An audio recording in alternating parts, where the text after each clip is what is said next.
नमस्कार साथियों, मैं पंकज कुमार वर्मा की तरफ से आप सभी का अभिनंदन एवं आभार।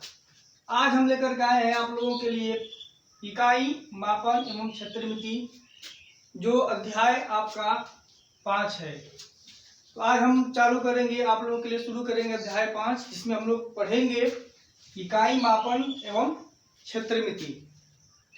तो सबसे पहले इकाई के बारे में हम लोग चर्चा कर रहे हैं कि इकाई किसे कहते हैं। तो देखिए, इकाई किसे कहते हैं। दिया हुआ कि गणित में सभी प्रकार की गणनाएं इकाइयों के आधार पर की जाती है। गणित में जितने भी प्रकार की गणनाएं हम लोग करते हैं, गिनते हैं संख्याओं को, वो इकाइयों के आधार पर ही करते हैं।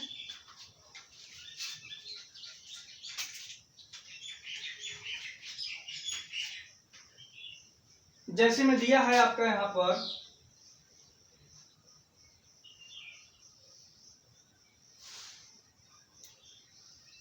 वस्तुओं को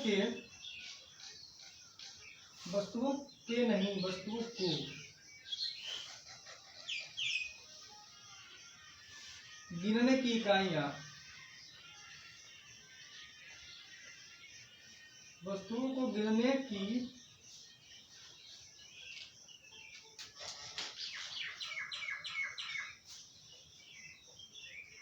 इकाइयां। देखिए, वस्तु की गिनने की इकाइयां क्या क्या होती हैं, किस तरह से वस्तुओं को हम गिनते हैं। तो पहले इसमें दिया हुआ है आपका दो इकाई इक्वल टू हो जाएगा आपका एक जोड़ा। दो इकाई को हम लोग पढ़ेंगे एक जोड़ा। फिर आपका दूसरा दिया हुआ है 100 इकाई। यहां पर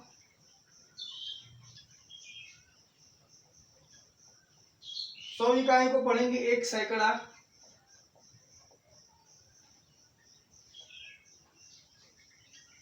तीसरा यहाँ पर दिया हुआ है आपका 24 सीट। 24 सीट को हम लोग पढ़ेंगे एक दस्ता। और यहाँ पर दिया हुआ है आपका अगला 16 इकाई। 16 इकाई को हम लोग पढ़ेंगे एक सीढ़ी। 16 इकाइयों की एक सीढ़ी होती है। 12 इकाई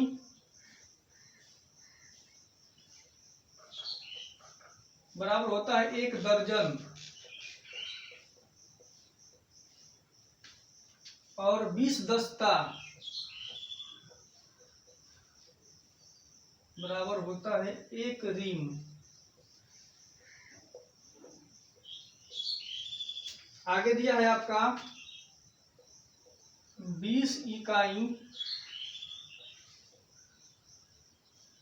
इक्वल टू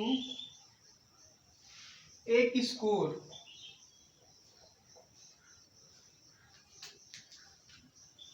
जिसको हम कौड़ी भी बोलते हैं, कौड़ी। 144 इकाई इक्वल टू होता है एक ग्रुस।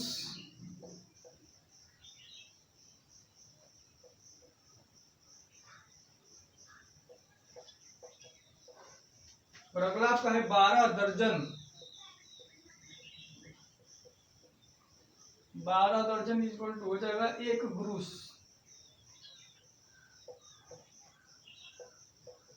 चलिए अब देखिए ध्यान से, इकाई किसे कहते हैं। गणित में सभी प्रकार की गणनाएं इकाइयों के आधार पर की जाती है। गणित में सभी प्रकार की जो गणनाएं होती हैं वो किसके आधार पर की जाती है, इकाइयों के आधार पर की जाती है। वस्तुओं को गिनने की इकाइयां क्या क्या होती हैं। 2 इकाई बराबर एक जोड़ा होता है। 16 इकाई बराबर एक सीढ़ी होती है। 20 इकाई बराबर एक स्कोर, जिसको कौड़ी बोलते हैं।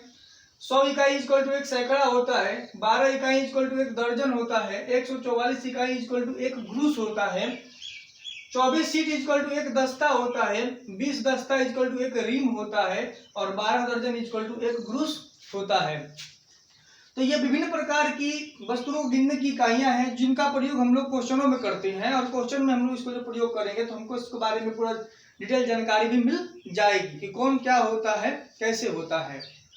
अब अगला आपका दिया हुआ है इसमें, ये इकाई तो खत्म हो गया, आपका इकाई खत्म हो गया। अब मापन आ गया आपका, क्योंकि लेसन का नाम है इकाई, मापन एवं क्षेत्रमिति। तो इकाई हमने पढ़ लिया, अब हम लोग पढ़ेंगे मापन। मापन किसे कहते हैं, तो देखते हैं मापन के बारे में।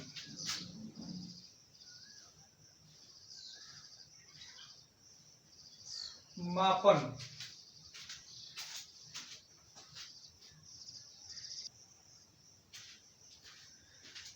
तो मापन किसे कहते हैं? किसी वस्तु को मापने के लिए हम जिन इकाइयों का प्रयोग करते हैं, ये इकाइयां उस वस्तु की मात्रा या माप का आभास कराती हैं। किसी वस्तु को मापने के लिए हम एक मानक बना लेते हैं और उसी मानक को मान करके वस्तु को मापते हैं, चाहे वो वस्तु जिस इकाई में दी हुई हो, तो उसी को हम क्या कहते हैं? मापन कहते हैं। ठीक, यहाँ पे दिया हुआ है, मापन भी कह सकते हैं, मात्रक भी कह सकते हैं, बात एक ही हुई।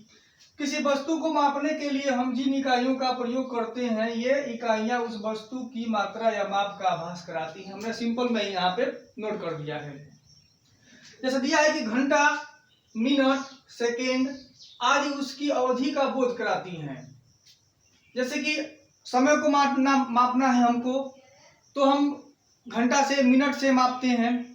द्रव्यमान को मापना है, किलोग्राम से मापते हैं। और आपका दिया है, और क्या इसमें दिया है? घंटा, मिनट, सेकेंड, और नहीं दिया है। आदि उसकी अवधि का बोध कराती हैं। ये सभी नाप, तौल व इकाई मापन के ही आयाम हैं। अब नोट में दिया है कि मापन के अंतर्गत हम निम्नलिखित मापों का अध्ययन करते हैं। जब मापन हम करते हैं तो निम्नलिखित प्रकार के मापों का अध्ययन करते हैं। कई तरह की वस्तुएं होती हैं, कई तरह के मापन भी होते हैं। कौन कौन से होते हैं? से पहला दिया है लंबाई। तो लंबाई को नापने के लिए हम किसका प्रयोग करते हैं? मीटर का प्रयोग करते हैं, सेंटीमीटर का प्रयोग करते हैं, जो भी मतलब मीटर का प्रयोग करते हैं लंबाई मापने के लिए। भार को मापने के लिए दूसरा भार है, तो भार को मापने के लिए हम क्या किसका प्रयोग करते हैं? किलोग्राम का प्रयोग करते हैं। क्षेत्रफल है, क्षेत्रफल को मापने के लिए भी हम उसी का प्रयोग करते हैं, मीटर का ही प्रयोग करते हैं, लंबाई गुणे चौड़ाई।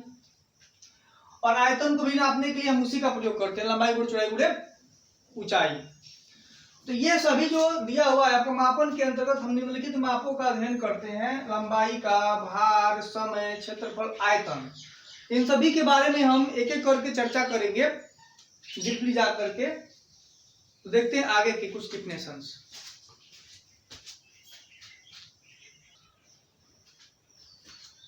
दिया है आपका मीट्रिक प्रणाली। अगला आपका हेडिंग जो है वो मीट्रिक प्रणाली है।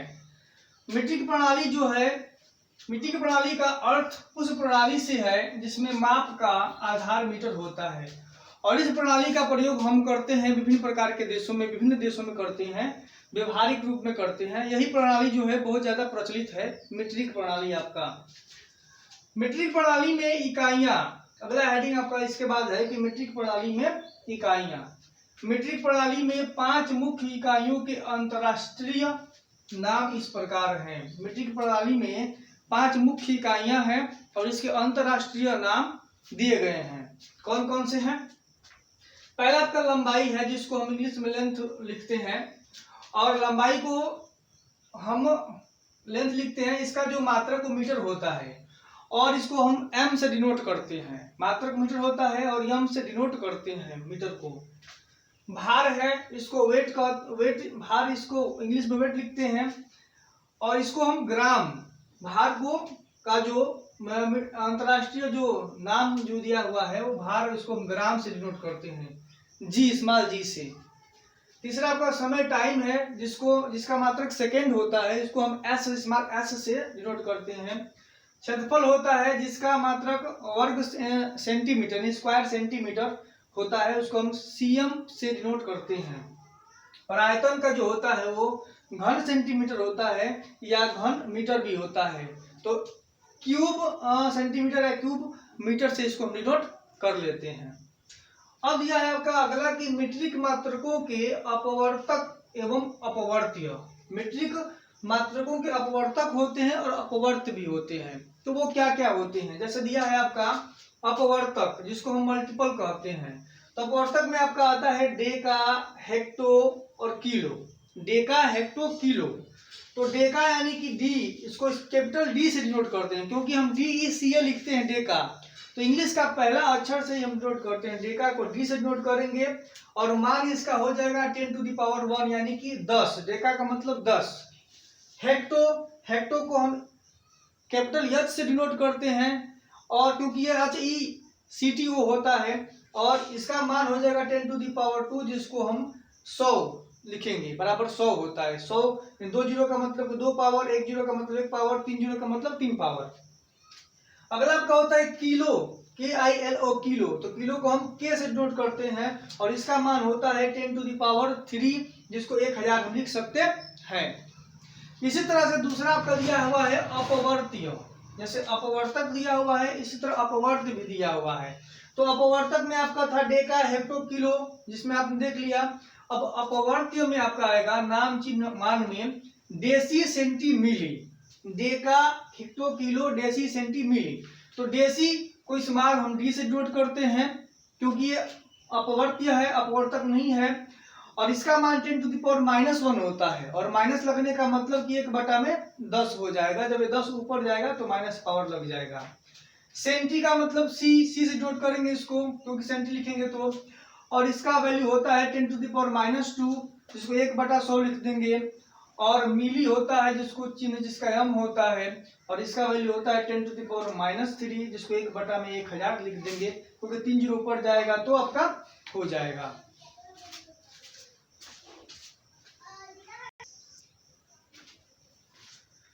तो आज के वीडियो में इतना ही रहने देते हैं। अगले वीडियो में हम लेकर के आएंगे लंबाई का मापन, भार का मापन, समय का मापन, क्षेत्रफल का मापन और आयतन का मापन। ये निम्नलिखित प्रकार के जो आपके अंतरराष्ट्रीय प्रणाली के जो मात्रक दिए हुए हैं, इनके बारे में हम चर्चा करेंगे अगले वीडियो में। और आप लोगों को हमारा वीडियो अगर पसंद आए तो इसको सब्सक्राइब करें, लाइक करें, शेयर करें। इससे संबंधित इस नंबर पे आप कमेंट भी कर सकते हैं, या यूट्यूब पे भी कमेंट आप कर सकते हैं। तो देखते रहिए और सीखते रहिए। मिलते हैं नेक्स्ट वीडियो में, तब तक के लिए धन्यवाद।